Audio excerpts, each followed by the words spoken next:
Hello and welcome to episode 2 or day 2 of the Bogey Men live from the range, brought to you by Sports Direct, proud premium partner at this year's KPMG Women's Irish Open. You can shop in-store or online at sportsdirect.com. Remember, golf starts here. It's Pro-Am Day. It's a very, very busy day. We've been on site. We were on course yesterday, checking out a few players, watching what we should be doing, really. And then obviously, whenever we play golf, it's a very, very different game. What's the vibe been like for you, Michael, on site? It's really cool. Like as you said yesterday, go out to see them practice and like even throw down the different hole pin positions around the place, and just kind of as you're walking through, chatting to them what they're looking at, what they think of the course, what they think, how they think it's going to play. But yeah, yesterday was really kind of cool vibe because you saw all the pros kind of in their thinking process and in their grind, and even on the range they were tweaking little things here and there. And then today there's just an absolute serious buzz with the Pro-Am. It's really, really fun. Been about from 7 o'clock. There's been buzz, and there's people teeing off really early. So we got on site here, got in early, and you walked over. You're like, it's gonna be difficult to tell who the pros are and who the amateurs are. I was like, it's not gonna be that difficult. The golf swings are very different down the range. You'll know very, very fast. Yeah, but everyone's in their new kit that they've just bought just for the day. You know, all their Sunday best. Yeah, exactly. Well, listen, we got a very, very busy show. We've got live player interviews. We have fun challenge videos that we recorded yesterday, as well as conversations with different people in and around Dromoland. So it's a very, very busy show. But coming up first is the last episode in our Signature Hall Spotlight series, where Michael talked through. He went to Ken on the course. He was going to go radar and pretend to do an Australian accent, but here he is on the 18th hole.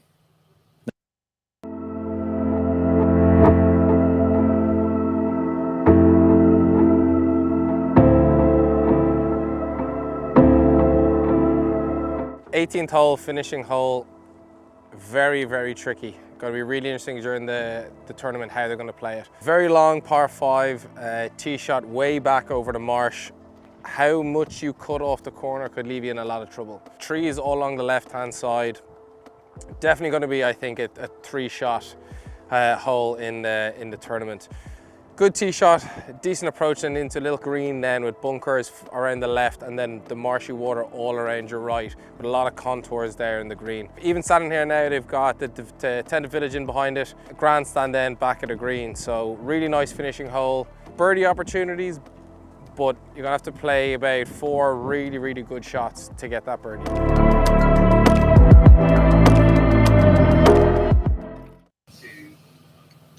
Now, guys, delighted to say that we're joined live, as you can see, by Michelle Thompson. Michelle, how are you? Yeah, good, thank you. Thanks for having me.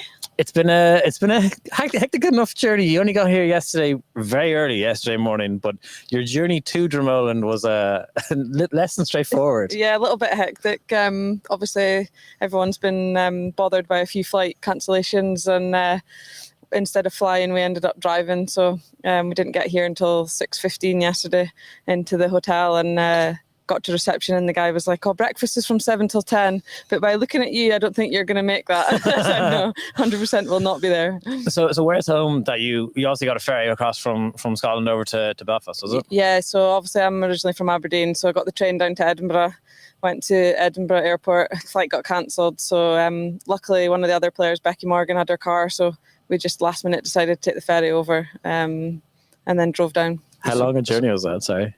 Say that again. So you couldn't have lost your clubs then? No, that was you all knew they were in there positive, safe. Yeah, one positive that we knew we had all our gear, so that was fine. How long a journey was that then from Aberdeen to Dromoland? So left Aberdeen, I don't even know what day it is today. So left Aberdeen Monday morning, around lunchtime. Got to Edinburgh airport around 6. Flight got cancelled at 7.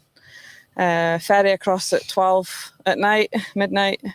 Landed, obviously got to Larne at 2 a.m. 4-hour drive down to here. So oof.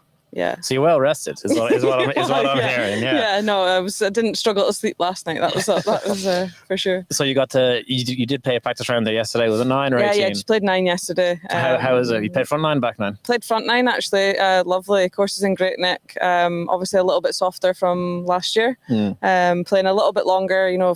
4 and 5. Probably the longest of the two on the front. 8's playing a little bit long, obviously up the hill, but greens are kind of soft, so you can fly at the pins. You can attack it a bit more. Obviously, there's quite a lot of pitch marks there yesterday, just because of how soft the greens are. But overall course is in great nick. That's good. So if with it being a bit softer, is that does that suit your game a bit more, or Yeah, is that I think something so. that you like? Obviously, one of my strengths, I would say, is my iron play. So I'm quite happy that it's soft. Obviously, I don't hit the ball as high as a lot of others, being from Scotland. So You got that classic softer, link slide, do you? softer the greens, the better it is for me. So yeah, I'm quite happy with how the course is playing. Obviously, get to see back nine today in the Pro-Am. So I don't think it'll be much different, but a couple of longer holes as well, but some reachable ones as well. Yeah, new tee box on 16. Yeah, I haven't seen that one yet. So you're going to be up in the gods. So okay. yeah, it's actually, I think it makes the hole. Yeah, it makes the whole bit better. Yeah. Great. So how's the season been for you then so far? How's this year? It's been a little bit of a struggle. I've had a couple of good finishes. Had Singapore and Spain, finished 7th in Singapore and 16th in Spain. So that's been probably the highlight so far this year. Been struggling a little bit with consistency with ball striking, and obviously when you struggle with that, scoring is obviously difficult. But I'm kind of excited for, I think we've got 7 events remaining, and I can see it trending in the right direction. So. That's good. And so do you kind of set a goal kind of for different blocks of the season, or so obviously you're saying 7 weeks left, has the goalpost shifted in terms of this? Yeah, what you I want to think achieve? obviously because I've had a disappointing start, obviously your goalposts kind of change a little bit. Sure. You kind of feel the pressure building on you a little bit, so you have to try and deal with that. But I know that the tournament's coming up. I quite like most of the courses that we've played. We've played them all already. Apart from a couple. Sure. But yeah, really, really looking forward to the ones that are coming. And the last few weeks have obviously been difficult because you're playing alongside LPGA players as well. Yeah. So the standard of the field is obviously better. But you feel like you're kind of coming back into this week, and I've had 4 weeks in a row of golf, so it should be kind of peaking. Hopefully. How do you like that when obviously the ISPS was a couple of weeks ago, and there are a few events in the last block that are LPGA and LET co-sanctioned? Is it basically, do you enjoy the extra challenge of new faces and I do enjoy it. You shouldn't really look at it any differently, because it's obviously you're not there to just make up the numbers, are you? You're there to win. And I think a lot of the time that they don't hit the ball any differently to us. They just don't make the same mistakes. So if you can limit your mistakes, you'll be absolutely fine. You walk along the range even here, not many people hit it much differently. Yeah. But they'll just score a little bit better, hole a few more putts. They don't really miss. So obviously you're striving to just get better and compete a little bit better in those events, and that should build me up for these ones. It seems like women's golf is in a very, very strong place at the moment. Increased prize funds over the last year or so, potential of a LPGA and LET merger, like that could only potentially be a great thing if it means the same as what it has for the DP World Tour on the men's side, increased prize funds and a certainty of a calendar. Yeah, I think obviously it can only get better. I've been around for a long time now, and I've seen it at its worst, I think. So I'm happy to see that it's going in the right direction. I think there's still a lot that can be done. I think the gap between the men's and the women's game is still too big for my liking. Sure. But obviously with events like this and the social media and all the people like us, people like you guys, I've seen it last minute for an interview. So, so I think pulling you away from your warm up. Yeah. I know if it doesn't go well this week, I'll blame you guys. Okay, the post ran in could be brutal. Those Bogey Men, they're awful. It definitely wasn't the journey. If you play really well, then it's because we've relaxed you. Exactly. So I do see it going in the right direction. A lot of sponsors coming out and helping us, and we're obviously grateful for that, and it is definitely going in the right direction, and hopefully next year it can get even better. That's super. Well, listen, good luck this week. Thank you very much for having a chat with us. Thank you for having me. And yeah, that's it. Thank you. Thank you. So guys, what we have coming up next is I challenged sorry, no, that's not it at all. We sat down with Sarah Byrne ahead of the Women's Irish Open to preview the tournament. We asked her about how she was going to qualify for this event, and she said that the best thing that she could do was to win the Irish Close, and that gets her the automatic qualification. Here it is. Criteria that you guys can meet now of the next few events to qualify for this event, if you the winner of the Close now. So is that one event that you guys are both eyeing up? Yeah, of course. Obviously, want that invite for sure. But also going back to the close, having won it before, it's definitely an event that I always love playing, and it's the history behind it, and just knowing that you're playing in an Irish event again, it'll be a fun week. Did you have many memories growing up of watching the Women's Irish Open? Obviously, you would have been very young when it was there. Honestly, not that much, but one that actually stuck out was when the Solemn Cup was on in Castle in 2011, and I was there for the full week, and obviously all the best players in the world were there, and that's a memory that stick out, that actually I was there and I was like, this is what I want to do with what I want to, like, for my life, and I want to get into golf properly and compete, and I'm hoping that's going to be the same for young girls coming up and watching the Irish Open too here. What age were you then in 2011? 10. So you would have been very new to golf. That's very young to know that this is what you want to do in your life. Yeah, I saw on this. Honestly, playing Solemn Cup has been a dream for me since I was 10, and that's what I'm working towards. And golf is a very fickle sport, so you never know what's going to happen, but that's what we're all working towards. Now, guys, delighted to say that we are joined by the current Irish close champion, Sarah Byrne. Sarah, how are you? Good, thanks. How are you? Yeah, all good. First thing we got to ask, we were talking to Anya yesterday on the show. She said that she lost, obviously, in the Skins game.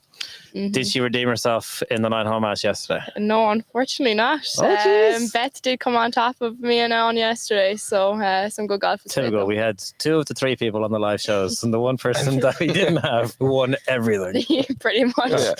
Beth must be fuming, or it's very smug that we haven't had her on one or the other. Have you been since we saw you last?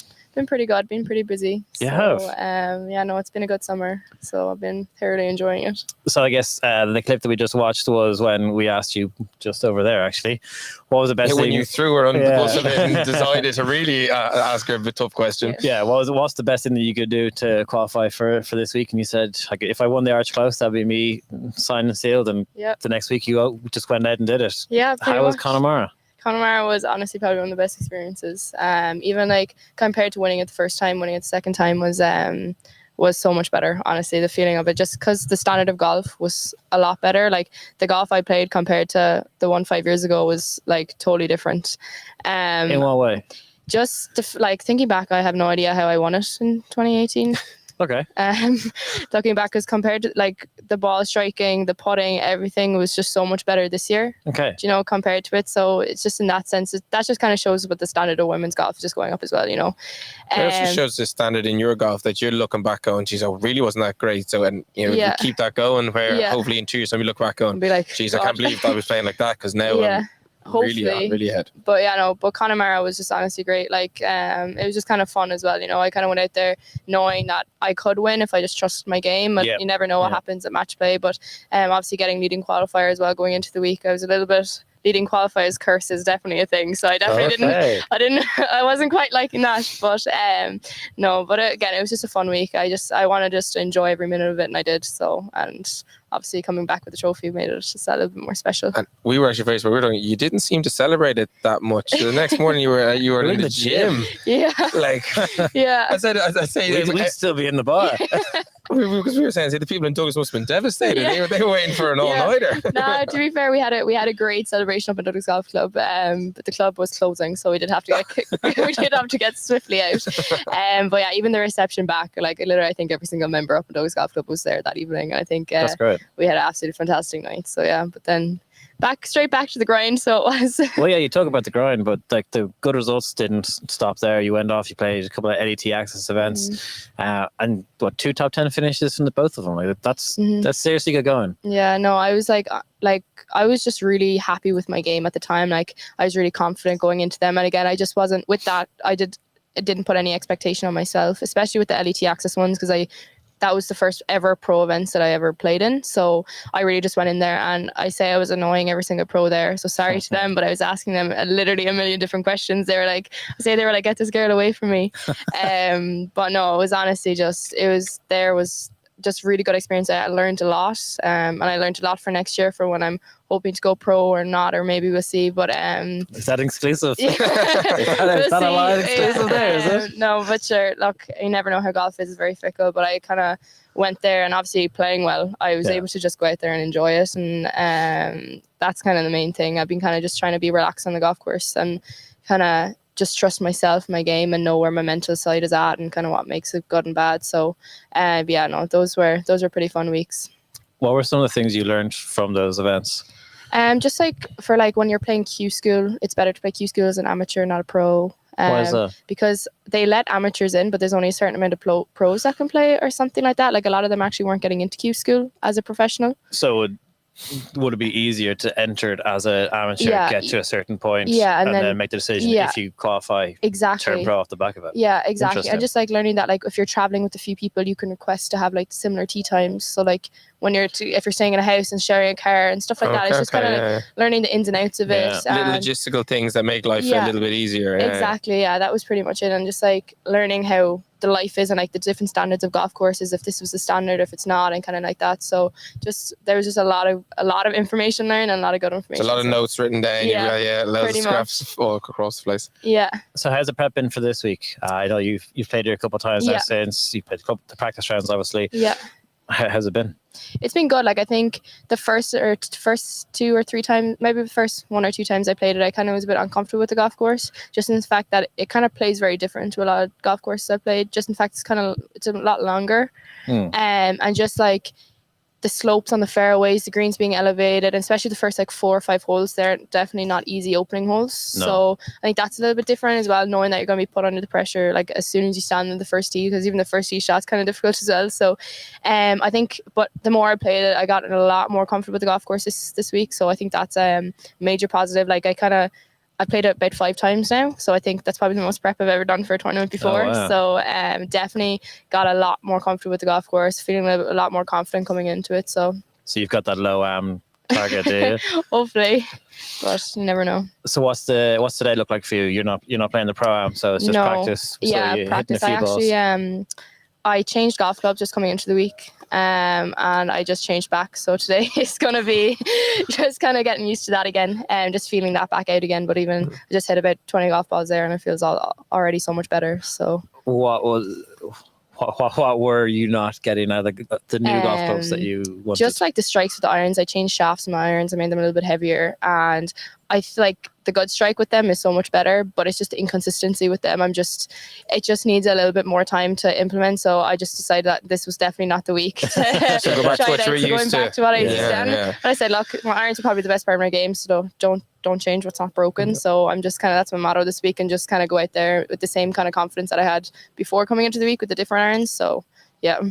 That's fair enough. Yeah. Fair enough. Have tee times come out then for the week? Tee times have come out. They came out yesterday. So first off, 10 tomorrow 8 a.m. So which is lovely. Get nice fresh greens. Nice. And then 12:40 on Friday. So. Who's in your group? Who's going to be playing alongside you? Florentina Parker and Gerline Cower. Okay, good group. Yeah, nice. Pretty good. And I've Florentina already came up and introduced herself, which I just thought was really nice, And I've heard that she's probably one of the nicest people on tour. So I think having that at like a first proper LET event will be pretty nice. That's very good. Well, listen, thank you very much for the chat. Good luck today. Go warm up those irons. Thanks very much. And we will see you bright and early tomorrow morning. Yes, you will. Thank you so much, guys.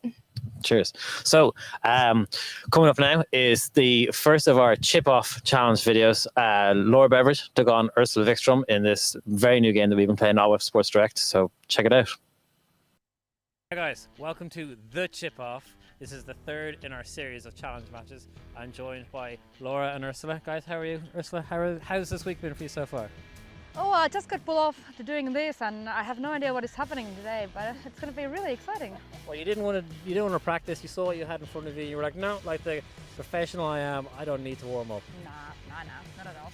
All right, Laura, how are you? You've had a good year this year so far. You ready to cap that off with a potential win here in the chip-off challenge? This would really be a highlight of the season for me if I was able to pull this off. But I was actually told I wasn't allowed to practice my chipping before this. Like Ursula said no. Not by me. It is like the judges made the offer and it was swiftly declined. So the idea for this game, guys, is we have 2 nets. Each competitor will have 5 golf balls. The first net is worth 1 point. If you get a bullseye, it's double points. The far net is worth 3 points. If you get a bullseye, it's double points again. So 5 shots each, 3 rounds. Good luck. Okay, here we go.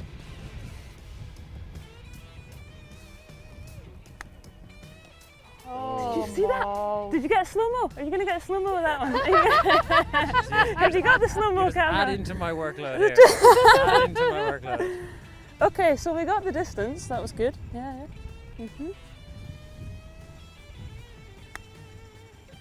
Okay, 1 Okay, point. that's just in that middle, like not the red So 1 circle. point. Okay, 1.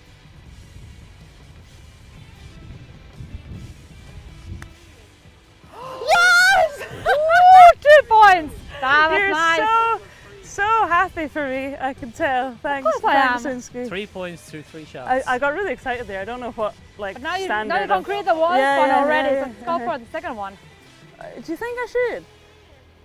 Wait, wait, this is my last one.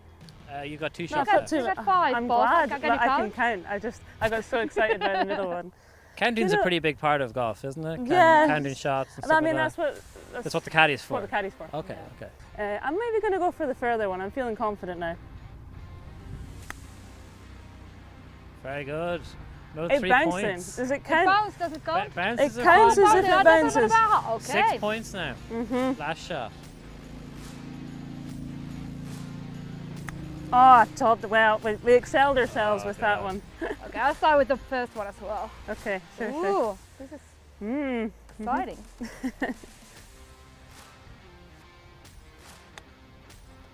Yeah, 1 Solid. point, No very doubt good. about it. No doubt about That's it. just the 1 point. Straight in for the third one. Way, Straight in for that third one. She's okay, confident. sure. Aggressive. Yeah. Oh well, I need 6 points. This is the Finnish way. They're always like super confident. Front foot play. Yeah, aggressive. Yeah.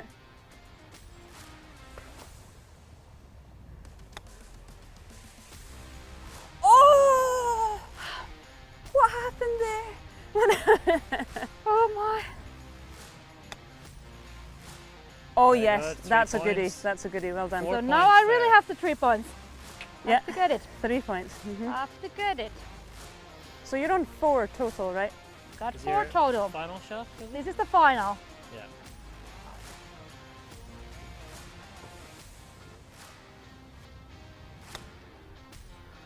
What? Oh, You went for she that does second it. one again. That is so sneaky. 7 points. Okay, Claims well to win done. round 1. But Sorry. the thing is, you didn't get any in that red one at the start. So. No, I didn't. Now, guys, we have crowned our champion, Ursula. Here you go. Here's your Sports Direct mug filled with Maum jellies. How do you feel? Really happy. This was really, really, really big win. It was a hard-fought win. What was the tactic to taking the title? Just talk her out of it. Just get into Laura's Yeah, head get into mentally. it. Yeah. Right. I think you did. Yeah. To be I feel like you might have talked your own way out of this win, to be Maybe. honest, Laura. what are you saying? Are you saying that I need to work on my self-talk? Well, Like you were struggling with the counting, and you let everyone know that's not a strong point of the yours. the counting was a struggle in multiples of 3. Like we just don't do that in golf, you know.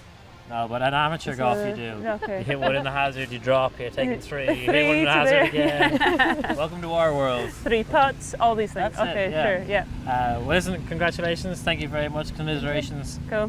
That's it. Thank you very much. Thank you. Thanks. Cheers. So yes, congratulations to Ursula Wikström, the inaugural winner of the Chip Off Challenge. And actually, it's a very good game. Yeah, look, they were serious. That was competitive. They were very competitive. So we just played we just showed 1 round of it. We filmed 3, so we'll have each of those videos going out on our socials with Sports Direct. But the 2 of them were fierce competitive. Like Ursula was like, no, I don't want to practice. There'll be no practice. We're going to get straight into this, and I'm going to just beat you. And like just. All I could think of when I was watching that was, I'd chunk that in front of me. I wouldn't even make the first net. I would just chunk that and then blade it and then fly chunk the it. green right through the side. Oh. I was like, guys, you're very consistent with your strikes at the golf ball. Shockingly. But that was the one thing that jumped out with me. It was just like, I would be brutal at this game. Yeah. Oh. So as you said, it is obviously Pro-Am Day. Michael's going to run through a few of the groups. There's some big names, some celebrities, and some of the big names from the field are all competing. I guess the biggest one, or one that we've been working very, very closely with, is the guys over at Golf Ireland have been running a Get Into Golf campaign, and a video series called Journey to Dromoland, where they took 3 new women into golf, and over a 10-week period went from going not playing golf at all to now today, right now as I speak, playing in the Pro-Am. So they teed off at 9 o'clock with Annabelle Dimmock, and those three ladies are Valerie Wheeler, Pamela Joyce from Today FM, and Lorraine Keane. And I've been following their journey for the last 10 weeks because obviously we've been doing the video production on it, and seeing them on the range is actually like the marked improvement is very impressive, and you're delighted for them. But they were so nervous. They were nervous. You could see them when they were out in the range, and they were hitting their shots, and then you could see that they were going, okay, we got to go to this first tee. But they got the buggy down from the driving range. They got into it. They got announced. It's all part of it. I think that's if I took up golf 10 weeks ago, I don't think I'd have the ability to play in an event like this. Especially like it's a daunting event. You're playing with professionals. They're people who do this for a living, and there are also very, very good golfers playing from an amateur side, like David Kennellan, formerly of this podcast. He's out playing this. He plays off +2. There's a wide variance from even the amateur side in terms of the players. So I'd be very nervous if I had only taken the game up. But I think everyone who watches this plays golf. Like even if someone lets you through and they let you through because you're terrifying thing, and that's 3 or 4 people, not to mention standing on a tee box with an announcer and cameras and everything. So I know that kind of the girls are used to cameras, but it's completely different when you're swinging a club. Yeah, and like we say this all the time as well. Like the difference between playing golf and playing golf on camera is honestly very, very different, because where you're aware that you're on camera and you have to perform and entertain and tell the people what's going on. But you're also just really nervous that you're going to hit a bad shot, which is going to happen. And we hit more bad shots than good shots. I mean, yeah, we do. So who else is in the field? So actually, I was just going to... So Joey Carberry's here, which would be very cool. Joe Canning. He's a big golfer. Yeah. Huge and very, very good golfer. Yeah. And Davey Fitz. Go on, do it. I'm not talking to you, Bogey Men. No, I know what you're like. You be twisting everything. What I'm saying, I'm not talking to you. You're all the same media man. He's big into his golf, which we did learn. He's a member here. And he's caddying as well in the tournament, I think, as well. So he's big into his golf. He's fully invested into this event. Oh yeah, in every sense. Yeah, he was really, really enjoying it. And then we got Roddy and Marty Carr right there as well. So we've had them on the pod there. They're playing as well. The uncles of Irish golf. That's what I'm going to call them now. Yeah, that's bad. I think that's a bandit Pro-Am team, I think, because they're down. Roddy's down as an amateur. Like, so I think, imagine like if you rock up and you've got Roddy, who is... He's not an amateur, he's gonna claim, I haven't played in so long. But you don't lose that touch. You don't lose that touch. No. And again, what's really cool is they get to play with 2 different pros. So they got a pro in the front 9 and then a pro in the back 9. That's a really nice format that the Ladies European Tour do on the men's side. I think up until this year it was 18 holes, but we were walking down the 7th hole with Meghan MacLaren, and she was talking about how great that actually is, because Pro-Ams, they're a lot of fun. They're really, really good. If you ever get the opportunity to play in one, I absolutely recommend doing it. But from a professional side, it's the day before a tournament, 24 hours before you tee off to earn your living. And she was saying that these could be like 6-hour rounds, 6-hour plus rounds. And this is a round when you're trying to get last minute things done, little bits of practice. So she loved when they were 9 and 9 holes now, because it's 3 hours. You get to schmooze and wine and dine the sponsors or the brands or whoever it is playing in your group.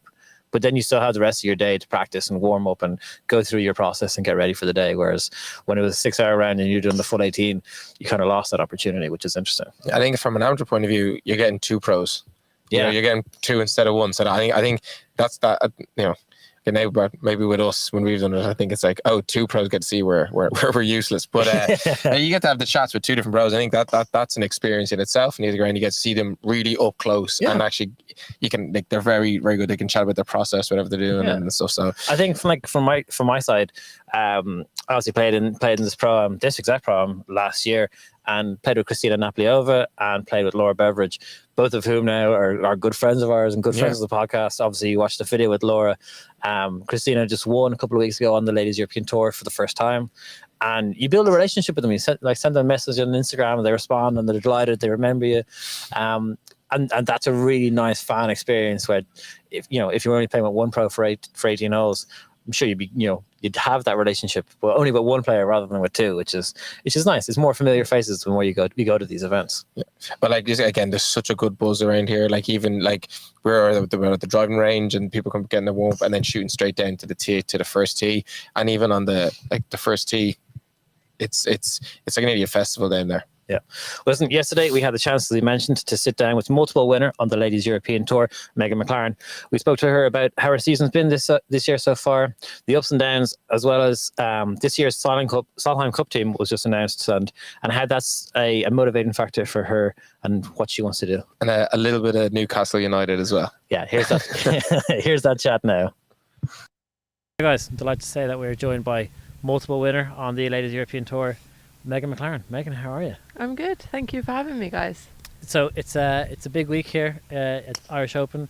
This has been pretty much a home game for you. This is, from what I hear, there's a fair bit of Irish heritage. I've got a lot of Irish blood, yeah. Which has come in very handy with the passport situation. But, yeah. No, Ireland's always felt a little bit like, definitely a little bit like home. That's good. So your mum plays Irish internationals, grew up in Portrush, and for your dad now he's GM of Port Stewart. I imagine with a 1-2 punch like that, people are probably calling them up for rounds of golf here or there every so often. Yeah, we played at Galgorm 2 weeks ago, so there was quite a lot of players and caddies like, oh, do you reckon your dad can get me on? Or so yeah, there was a few rounds of golf being played there. Did you get to, when you go back to Northern Ireland, do you get to play the golf courses over there much? A little bit. I did more so whenever I was younger. Yeah.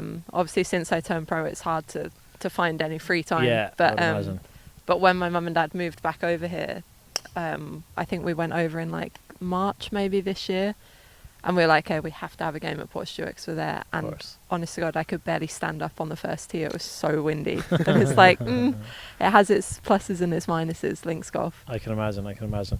So, week of the Women's Irish Open this week. How's this season been going for you? Not great, to be honest.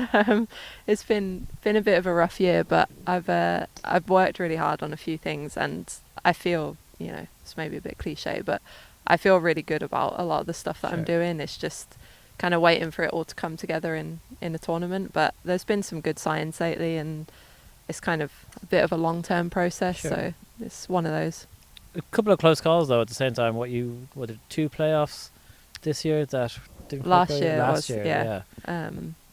playoffs are rough, but I can imagine. But yeah, there was some, there's been some good moments over the past 18 months, definitely. It's just we're all after that little bit more consistency. And is there anything specifically that you're working on this year? Well, I changed coach in about March time, so I've been working hard on just tightening my swing up a little bit, and not kind of big changes, but any kind of change in golf when you put it under the gun in tournament is hard to kind of really trust it under pressure. So it's kind of just been that especially process. Kind of mid-season as well, just to try and work on that as well as your game stuff. Absolutely, yeah. And it was, like I said, it's not big changes necessarily, but you kind of don't realize until you get into tournaments again that that any kind of change does take time. And we had quite a big break in March or April, so there was quite a bit of time for me to really work hard on the technical stuff. But again, as soon as you get back into tournament mode, it's just like, okay, what am I trying to do here, Yeah. So how are you feeling going into this week? Well, you played here before, you played here last year. Mm-hmm. How's the game? It's good. I feel as good as I have done all year, to be honest. And this was a really good tournament last year. It was, first time back for quite a number of years, I think, for the Irish Open, and the number of people that came out, it just has that big tournament feel, which as players is a really cool thing to be a part of. You had a lot of people following your group as well last year as well, didn't you? Yeah, I played with the owner on the Saturday, I think it was, and I played really well, and she played great as well. So it's just, that's kind of what you play for. We don't always get the crowds, and sometimes, especially on like a Thursday, Friday, it feels like nobody knows that you're playing a tournament, Sure. But it is that adrenaline and, hearing the cheers when you hit a good shot and stuff. That's what it's all about, so really. Does the crowd kind of give you energy? Does it buzz you, or do you feel a little bit more intimidated when there's those big crowds? I think it can go both ways. Like it honestly just depends how you're playing. Like if you're feeling good, that energy is unbelievable. Like it's really you start to understand why players can elevate their games in the big tournaments or in like Ryder Cup, Solheim Cup. But yeah, if you're struggling or having a bad day, it's kind of like, okay, there's nowhere to hide, and you really want to, but that's all part of it. So you've been on site now for a couple of days, got a couple of practice rounds into you. There've been some small changes to the golf course, a couple of tee boxes, bunkers added in. How's it playing? It seems like it's a little soft in places, just because of the amount of rain we've had. So that means it's playing quite long. It is. There's a few long holes out there.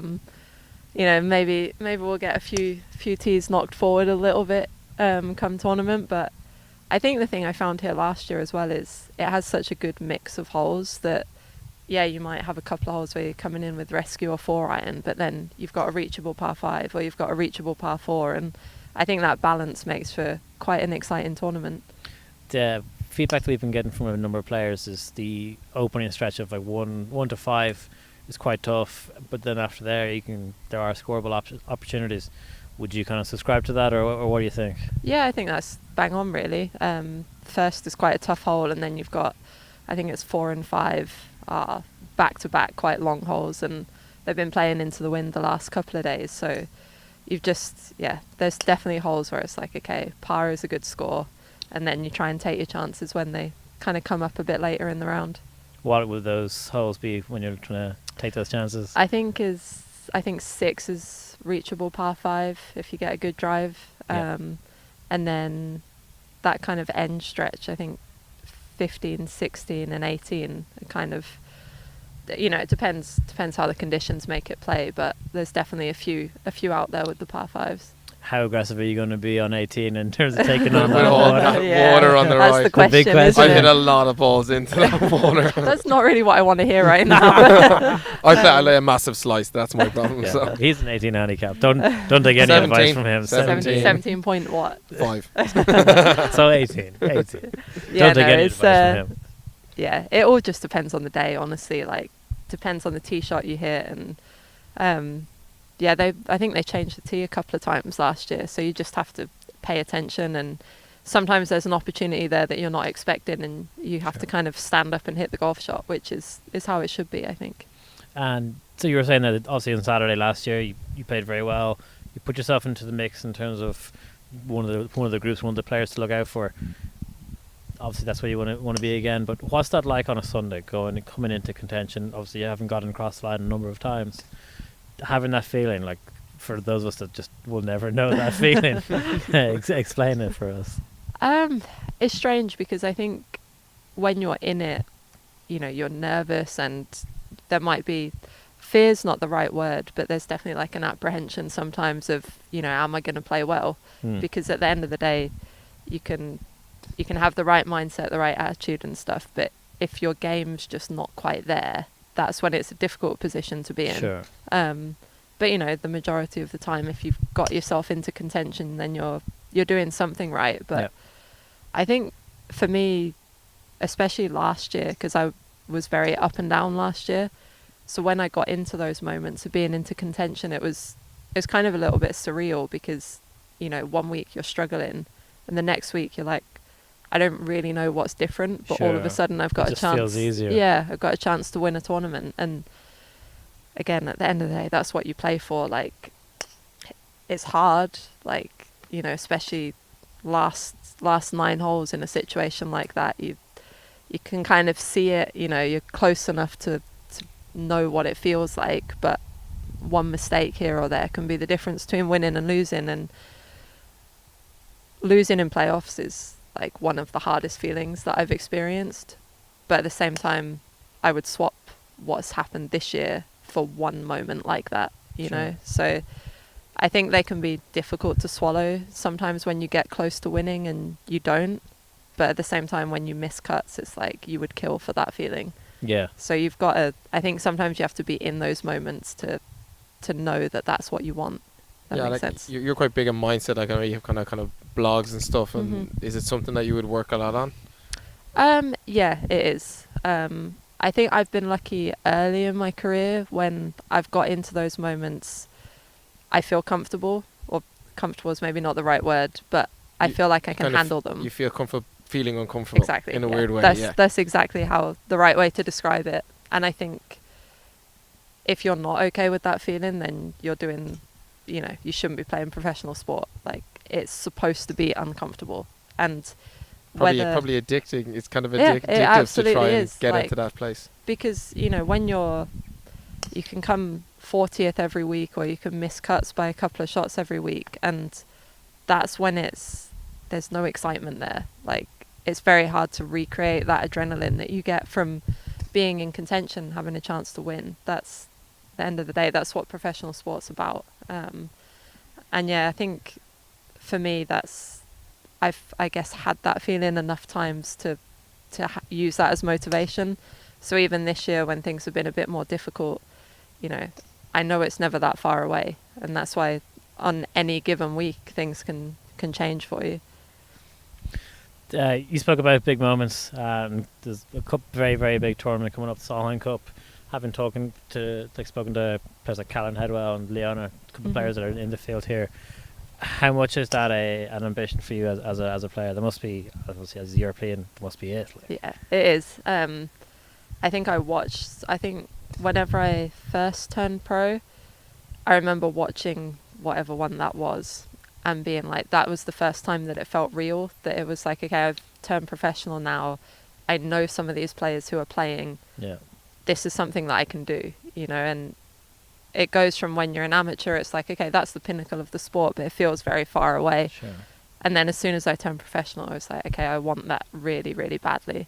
And again, like, I know a lot of the girls now who are on the team and have thrived in those situations, and girls who I grew up playing amateur golf with. So it absolutely is something that I'd love to experience one day.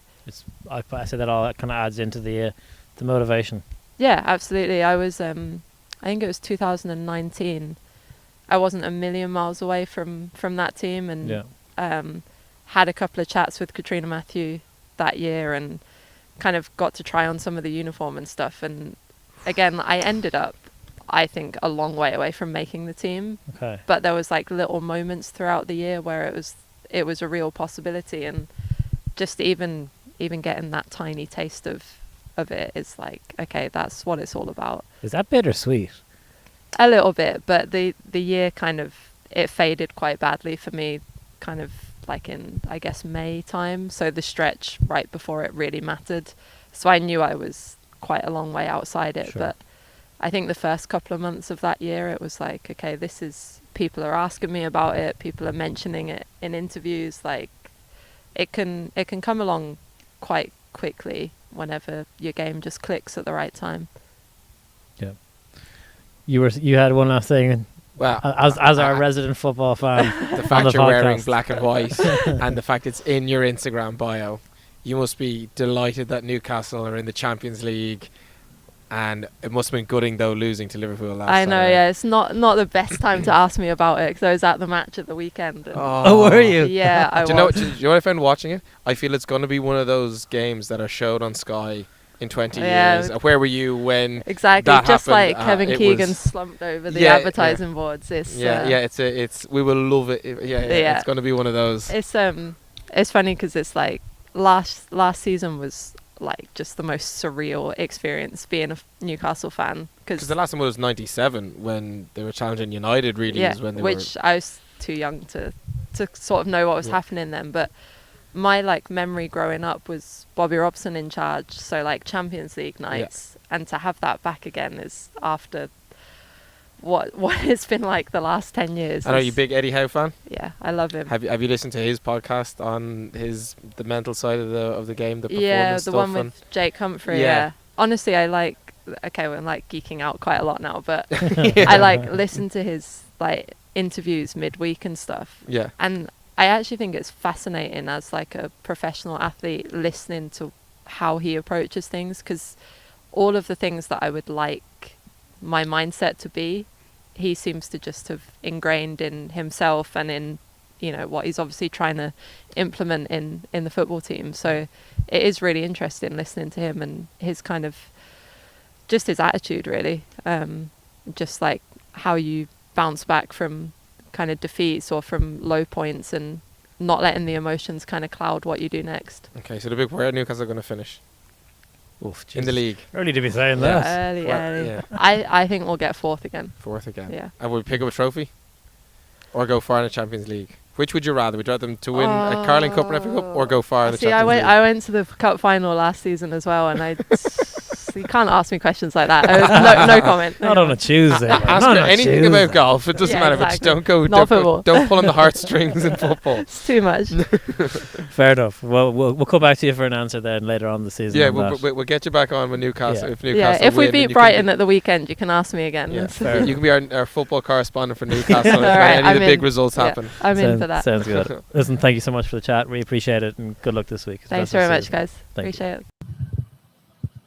So thanks, Megan, for coming on. Really enjoyable chat. Even went down a rabbit hole that I didn't think we were going to go down. But no, best of luck to her for the week. I think she was sitting there pretty well. She had an absolute dart on the sevens when I was watching her. I kind of positioned myself on the seventh for a little bit yesterday, and I watched a couple of groups come through.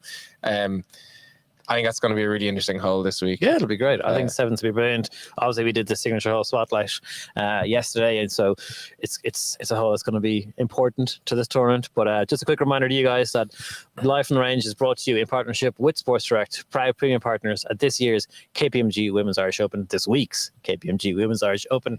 You can shop in-store or online at sportsdirect.com. Golf starts here. So we've been on course, as you're saying. We've been with a few players on the range as well. We're going to go through now a couple of players that we think would do quite well. We obviously did this yesterday as well, but just the more time that we get to spend with players and watch them, you kind of go, okay, like they seem to be in good form. Obviously, everyone here is striking the golf ball. Like, that's a given. But certain courses suit certain players a little bit more. Yeah. And I watched Anne van Dam here on the range, and like, I know I've been kind of harping on about this one for a long time. But like, just believe the hype. The hype is not underrated. If you are coming down to Dromoland at all this week, make sure you go and follow her. She is just like a consummate professional. She's so good. Hits her like, I don't know how much driver she's going to be hitting because she is so long off the tee that she'll be hitting a lot of drive and iron. But that being said, everyone's been saying that the golf course is quite soft because of the amount of rain. So to get that extra carry or just carry distance, maybe we'll see a lot more drivers from her. Either way, it's a spectacle. Yeah, like chatting to the players, they're saying that it is quite wet, so you can fire at pins, and greens are quite soft. Yeah. And I think that's going to play. But then, as you said, you get no rollout on drives. Yeah. And if they think it's going to be a little bit wet tomorrow, which I think is going to play into it. So with regards to that, I think you have to hit driver because you can just hit wedge in. Yeah. You know, I think I followed Annabelle Dimmock. She came in quite late again with the airports in the UK, air traffic control. I never thought we'd be talking about Britain's airspace on the podcast, but here you go. Here you go. Nearly wrecked players' tournaments, but nearly wrecked our podcast. Yeah. So yeah, I watched from the range, and then I got to watch a bit of her this morning ago when she teed off. I mean, I still think her and Anne van Dam are my two. I think. They're good picks. Yeah, they're good picks. I mean, obviously, I'd love, as we've always talked about, we love a homegrown winner. Yeah, it'd be brilliant. For whether it's the Canadian Open we were talking about, or the Scottish Open when Bob broke our hearts. But we love a national Open. We do. Yeah. We really do. So, like, we spoke about this before. Having a moment like Shane winning the Irish Open, or Rory winning the Irish Open, to have that net this week, to just have Leona or Olivia or one of the Irish arms to do it would be amazing. And there's such a good positive environment around this, and the fact that the Women's Irish Open wasn't on the LET schedule for 10 years, and now this year there are 10 Irish competitors. Obviously there's 8 amateurs and the 2 professionals.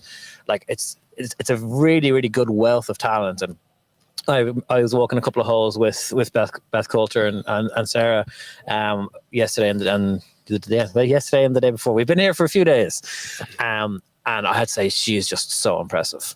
Like, you can understand why she won the matches the last 2 days in a row against girls. She hits the golf ball like, for a relatively like small girl. She's quite short, good long levers, and she hits the ball miles. I think it was on 11. She hit a beautiful drive just to the left of the bunker, middle of the fairway, and she hit hybrid to the front of the green. Like, she 229, she hit hybrid, and I was like, oh yeah, that's not much. That's not much club at all there. That's great. It was just so good. She was saying that she's loving college life over in Arizona. She's saying that for the last week it's been 45 degrees Celsius there for the last few days. Jesus. Just like here. Just like here. Yeah. Who else has jumped out to you? I think Anya Donegan again. I think you can't look past her as well. I think we had her on the pod as well. I watched her play 17-18 yesterday. She looks to be in good form as well. Even just kind of flicking down the leaderboard here, there's another thing that a lot of the players have been talking to me about is that they've said this feels like a big tournament. Yeah. They've talked about that, obviously with the investment in the grandstands, and I know we're going to have Eamonn on a little bit, when he was on yesterday, he was telling us all the stuff that they were doing.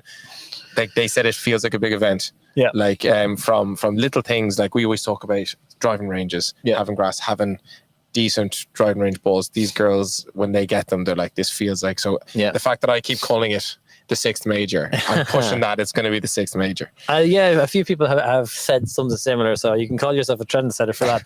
But if you just look over our corner here, so you can see in the far right corner of the screen there is Kristina Napliova. She won her first time in the LET this year.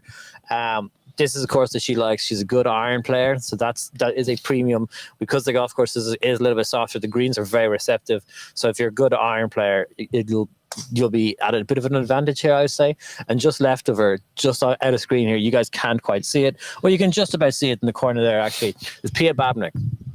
Pia is a very, very young player, a very, very good young player. She's won on tour before. She's also got very, very long levers. She puts everything into her drives. And if you're going to go out and you're going to follow anyone, I think she's definitely one to watch. And she's got a unique move, if I'm honest with you, just how much she puts into her driver swing. It nearly like it knocks her off of balance as she kind of commits forward to it. Mm-hmm. It's not a move that I would personally like to introduce into my golf game, but it works obviously very, very well for her. She's one to watch. Good player. I watched a bit of Tiffany Arafi just there on the driving range as well. We're just trying to see who's here. Yeah, to spark her memory. Tiffany watched a little bit. It's interesting. She hits.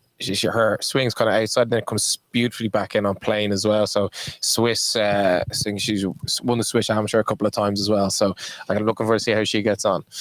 Yeah, it's going to be a really, really good event. And like you were saying, a lot of work has gone into this. It does feel major. It does feel very, very big. I was obviously at the Jabra Open, where it's the host venue for the Evian Championship. In fact, what is from you've a good couple of these? Has there been a big difference between chalk and cheese? In what way is there chalk and cheese from this? The infrastructure around this event is massive. So I don't want to talk bad about another event or any other kind of events, but there was no spectator village at the Jabra Ladies Open. I suppose this is the backing that this has got, and the time and effort that Dromoland and Forefront Sports have really put into this to make it as well as people like KPMG, the title sponsor for the event. These people have all put the money where their mouth is, and like KPMG in particular have signed on for a multiple year deal, so they've really invested into this, and you can tell that from the infrastructure. Like I know we're kind of waxing lyrical about them a little bit here, but like, not every tour event do they get Pro V1s on the driving range, and they have them here. There goes Laura Beveridge there. She unfortunately just lost in the chipping golf challenge. She's not over it just yet. Yeah, she just working the chipping. She probably won't talk to us now. She's get on to Ursula for a few tips. I think I took it well. Yeah, sure. You took it okay. It was very, very competitive. Yeah, like that's the finish. It's super competitive.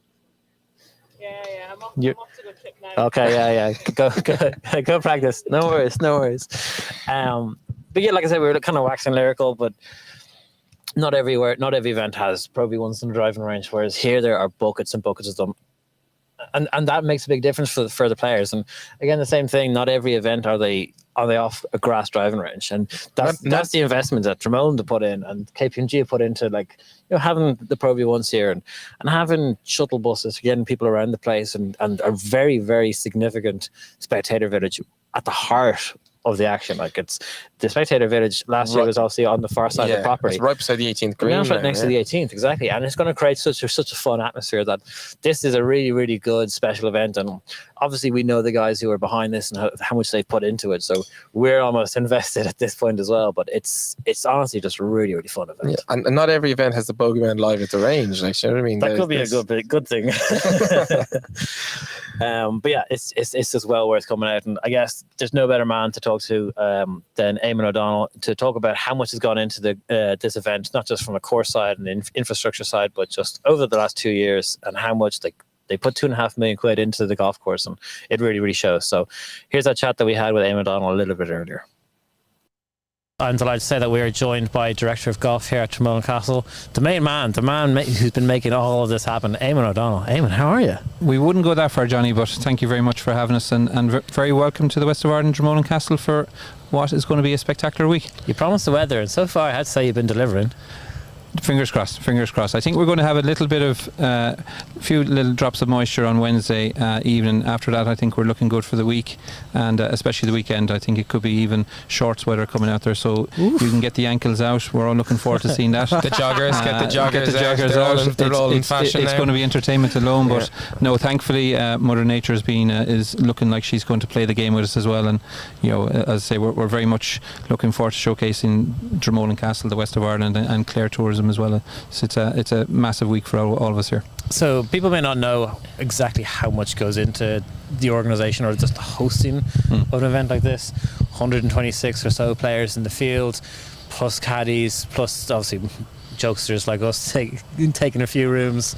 Yeah. What level of planning, like how much of your year does this event take up? I suppose we're very lucky that we had the blueprint from last year. Like last year would have been, from a resort point of view, would have been going into very much the unknown. We're very fortunate at that stage that we had the support of the managing director here, Mark Nolan, and the board, and plus the fact is we've 2 hotels on site. Adds us to actually become an all-encumbered area for the players itself. Yeah. But from a we employed Forefront Sports last year to be on board as our staging partner. They're our co-promoters this year, Keane Brannigan and his team, and to be fair, without the assistance of them, this doesn't happen either, and they've done a massive amount of work for us. On my own, I suppose on our Dromoland side of it, it's been a massive undertaking for the resort, the team, especially the golf team.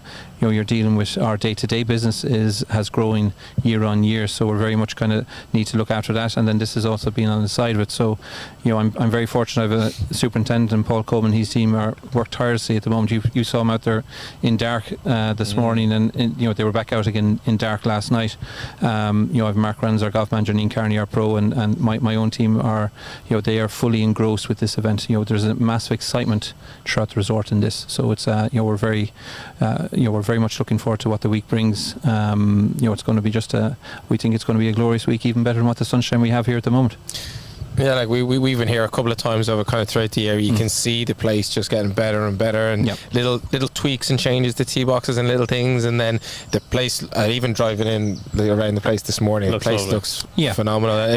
It looks like and I said I've been calling it the last major, the sixth major, and it looks like that from the minute you're driving around. I thank you for that. Like I suppose we're very lucky that our day-to-day operations lends us to having a golf course presented as good as we can most times. Now the fact is that we close the course a week in advance gives Paul and his team that extra time. That's not that long. To be like, you remember, it's like it's there's some courses will have a tournament and they'll be closed for 3 weeks, and there'll be mats for 4 months. So like to only close for a week for your members, that's pretty good going. Well, I suppose that kind of shows the investment that's been put in the golf course. We are in the ends of a $2.5 million investment on it, which kind of allows us to kind of host an event like this and actually produce a golf course to what we have out there. Because there would have been probably some members that we're going to host and they went, whoa, what about captain's prize? What about other? Yeah, and to be fair, our members have been fully grossed in behind the event.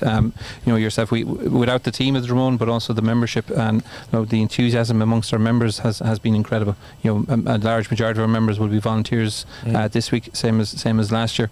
And without that support, the event doesn't happen. Going back to the golf course itself, we have done a number of tweaks in the last 2 years. We were, I suppose, we were very lucky and fortunate for myself and my team that we spent a bit of time with the great late Ron Kirby over the last couple of years. And Ron unfortunately passed away there just recently. With his shoes on, still working. He was only with us here just under a month ago. I was talking to Roddy Carr about him just the other day, and Roddy was just waxing lyrical about what a great man he was. Ron was more Irish than the Irish. The great story of Ron is he designed our 18th green with a whiskey in his left hand and the pen and paper in his right from the bar inside the hotel. That 18th green is actually it's beautiful. The contours in it, the different levels. It's actually a really tough green. It's going to be. You could imagine if he had the second whiskey now when he was designing it. But we're very lucky, I suppose, that we've had the support of everyone from the top level all the way down to anyone in the team who has been committed to effectively supporting us to make sure that the event is as good as we can put on. We see this not just being a showcase for Dromoland Castle, but also a showcase for women's sport, Irish golf. It's a massive opportunity to showcase. Ireland is known as one of the best golf destinations in the world. Links will always drop the headlines because we're very fortunate to have 50% of the best links golf course in the world, but we also have a phenomenal amount of tremendous parkland golf courses in here. You're talking to a man who absolutely adores parkland, so every time there's we'll try and get in and play Dromoland, let's go. Well, I've seen him play links and I can understand why he adores parkland. Catch the strays here. But sitting here silently. I suppose it boils down to the without the investment, it's very hard to produce what we are going to produce this week. And I've no doubt the images on camera that will be captured this week probably won't even do the place justice. It's in the best condition I've seen it since I've started working here just under 5 years ago. We've had the wettest July in history, but yet it's still very, very dry and very playable out there. And the feedback from the pros and the Ladies European Tour on the presentation of the golf course this week has been superb. So we're just looking forward to Thursday morning, 8 o'clock, and setting everyone off on their way and looking forward to a great 4 days of golf. So before we get into tomorrow, Thursday, round one, today is Pro-Am Day. So today's the busiest day of the year for you. You've got lots of celebrities, lots of professionals taking to the course. What can people expect that they're going to be coming along to watch? Yeah, the Pro-Am Day from an operations point of view is always the day of madness. You've got not only have you the 126 players who are competing, we've 44 teams in the Pro-Am, so there's going to be the Ladies European Tour operate a Pro-Am slightly differently, where each Pro-Am team gets to play 9 holes with one pro and 9 holes with a second pro. So it's kind of that unique experience where you get to play with 2 pros. So that obviously operates from an operation point of view. It's managing 88 pros. You've got the 44 teams at 3. So there's a lot of bodies coming down to us for the one day, and then you throw in on top of that the additional pros who may not be playing the Pro-Am are going to be up here practicing. You've then got caddies for both the pros and the amateurs. So we're probably looking at having the guts of 400 to 450 people pass through our doors of the clubhouse today. So it's an exciting day. I won't say it doesn't come with its own little headaches. There's a great buzz as well. There's a lot of people out. So I think anyone who experienced it last year walked away with they said, my God, that was one of the best events I've been to. Especially not just a golf event, but an event. And we've tried to kind of capture that and actually enhance it going into this year. Everyone who's down there today now for the Pro-Am, there's just excitement. There's just such a good feel about the whole place. First tee time this morning was 7:30. So it's been going with 4 hours at this stage. So there's plenty of people already on the golf course, pretty much almost finished their rounds, and that's just going to keep on going till about 6:30. Before then we have a meal tonight and a presentation of prizes. But it's very. Are you going to grab one of you, Don, again, like you did at the media day, and get her up to give a speech? We had her on yesterday, and we mentioned you, and I even said she got to hoodwink you to do the media day prizes. I may not embarrass her again like that. I might wait the big poster out the front is enough. I think when I sent her a picture of that image going up, and she kind of said, "What have you done to me?" But we're very lucky. You see the event here today. for like there's 10 Irish players playing it. Yeah. That's what this event's about, is giving a stepping stone to Irish women's professional golf. And we have Leona obviously is leading the flag in that, and we've Olivia here as well, who's been a great friend to Dromoland. She's been down here to us a number of times in the last 2 years, and to have two members here, in Anya Donegan and Aideen Walsh, who on their own merit are fully deserving to be here, and we're very much looking forward to supporting them in their journey. And we had a clinic there last night with Anya and Olivia for our junior girls, and you kind of look in the crowd, there was 35 junior girls there. You're kind of there thinking, in 10 years time, will one of them be given the clinic to the next junior girl members? And that's what we want to enhance here, and that's the message, is kind of if they see it, they can play it. And we're very much conscious of that, and kind of proud of what we've actually achieved in the last year, and looking forward to this year. So I'll ask you this a couple of times over the 2 years that we've previewed and recapped on the different events. Sunday night now, when you kind of manage to catch up with your team, what are you looking forward to most in terms of what will be a successful tournament for you? Well, I think very similar to last year. Like we finished last year on the Sunday evening, and the feel good factor to the event was massive. Between the players, the tour, the spectators, everyone who came to it kind of walked away thinking, my God, that's a great event. If we can get that and even enhance it a bit, this coming Sunday, then we're after doing our job. We're effectively just one step on the ladder of promoting this event, going for years and years. The last thing we want to do is see this event disappear for 10 years. Yeah. And I think on what was achieved last year and what will be achieved this year, we're hoping record crowds come this year. Like there's 25,000 people came and watched firsthand and saw the talent that was on show last year. We're hoping to exceed that and get it close to 30,000, if not beyond. And if that happens, I very much look forward to having a toast with my team and celebrating the fact that we've been a small element of the success of the event, and we're very much aware of we are custodians of the event for this year, and we're very much we need to make sure that we hand it over in the most positive way to future venues. Listen, thank you very much for having a chat with us. I know it's a busy day for you today, busy week as well, so thank you very much. Not at all, Johnny. Thanks very much. Cheers. Pleasure. We are about to end the show, but we have a big dog arrived. We have one special guest, a man you all know very, very well, a man near and dear to our hearts. David, how are you? This wasn't planned. No, it wasn't. This is great Good to see you, man. Good to see you guys. How's it going? Good, really good. Yeah. Where in the world have you been for the last few weeks? I've been around. Yeah, a lot happening, a lot going on. Work is busy. Yeah, so what has happened? Yeah, so now I'm actually officially a professional now, actually. You got congratulations. Yeah, so this was kind of part of it all. The reason for me stepping away and getting a much better looking version of me in beside you and in Mickey. But yeah, so like my aim has always been to go down the teaching route. So through the USPGA, I'm now associate member of the USPGA, and that's amazing. That's really cool. Congratulations. So now I can just find out what the hell is going on with my own game. So David Canal on PGA. That's very good. I've got a card and everything. I put my face on it. So how long is that process then going to take until you officially qualify? 3 years, I'd say. Okay. From start to finish. It's the exact same as the process here. So it just involves me traveling a bit to the US, which is fine. I don't mind that at all. Yeah, no problem at all. You do a fair bit of travel to the US as is. I do. I'm loving this. This is like people can't see on the cameras, but there's a lot of cameras. Yeah. there's a big setup. So we're fake it till you make it. Pretend you're bigger time than you actually are. Windshields with your name on it, and there's towels. Stop! Don't mention the windshields. He that loves was the thing. I said, Johnny, we need to get these. Everyone loves them. And there's towels. I'm sure there's a load of merch for anyone who's down at the KPMG Women's Irish Open. Not yet, actually. There's literally just the samples. So thanks for that. Well, appreciate that. So how's the game? Are you going to win today? We mentioned you. We ran through the tee times. I'm right last, I think. Yeah. I'm flat last. It's just basically shoehorn us in at the end.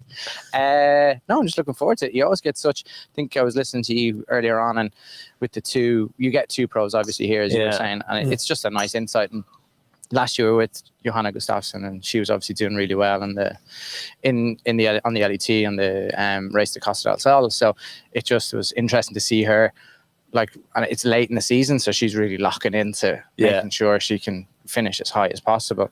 And then, obviously having the world number 11 now in Leona, and with her selection in the in this All-Ireland Cup just after coming. It's pretty cool. Adds a bit of gravitas to the whole It does indeed. So they're your two pros, is it? No, that was saying last year. I don't know. I haven't a clue. It's just interesting to find out who we are. We'll find out. We'll find out together. We'll find out together. So it'll be interesting. It'll be good. When did you get down? Literally last night. I was down for, work was kind of taking precedence yesterday, so came down late. And just got in this morning and not out till later on. So I said I'd pop down and say hello and have a look at this massive setup. So you're with Sana Newtonen and Yuri Anashi. Okay. Yeah. My Japanese isn't great, so we'll probably have to find some sort of... Sana's great. She's great crack. She's very fun. See, you know everybody here. At this point, we live here at this point. Yeah. Well, it's going to take a lot to move all this back. Listen, we're going to let you head off. But, thanks, guys. Good to see you. Yeah, you too. We'll look at all of this as well, so... It's good fun. Well, long may it continue to grow. So it's great to see. Thank you very much. Listen, we're also going to wrap up the show there, guys. Thank you all for joining us both yesterday and today. We really appreciate you all tuning in. We're going to have more player interviews, including one with Caroline Headwall, who is also going to be on the All-Ireland Cup team later on this year. We're going to have podcasts and social content coming to you over the week of the tournament. So make sure you keep an eye on our social channels to date and lead us out. Yeah, thanks, guys.